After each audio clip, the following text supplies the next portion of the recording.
কবিতা লিখব বলে টেবিলে বসেছি। সুন্দর এলোমেলো টেবিল। এখানে বসে কি অবলীলায় ফালি ফালি কবিতা লেখা যাবে?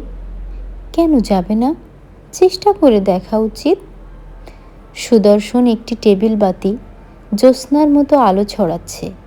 সেই আলো ঢকঢক করে গিলছে এক জোনাক পোকা। আমার ইচ্ছা করে সেই জোনাক পোকার মতো জ্যোৎস্না গিলতে।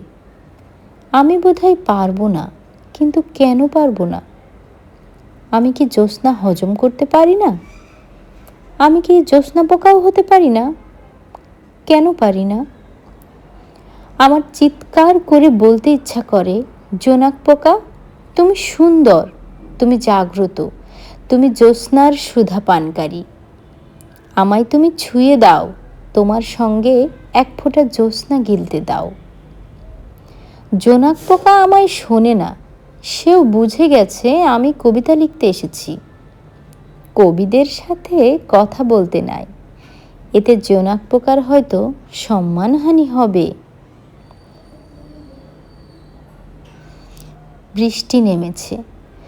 কার্তিকের আকাশে হঠাৎ শ্রাবণের মেঘ জমে গেছে। কিন্তু শ্রাবণের তো এখন আসার কথা ছিল না। তবে কেন এলো? সেও কি জেনে গেছে আমি আমায় নিয়ে কবিতা লিখছি?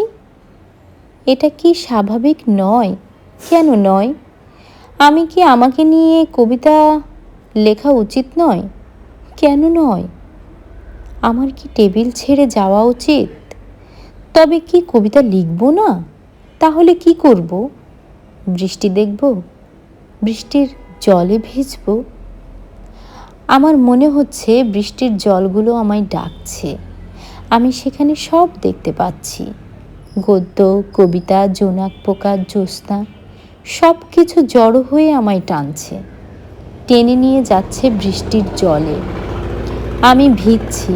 পরম আদরে বৃষ্টি আমায় ভিজিয়ে দিচ্ছে। আমার চোখের সামনে দিয়ে ঝরে পড়ে কয়েকটি কবিতার লাইন। আমি মাসের নামটি মনে করার চেষ্টা করছি। এটা নভেম্বর। তবে কি নভেম্বর রেইন মানেই কবিতা?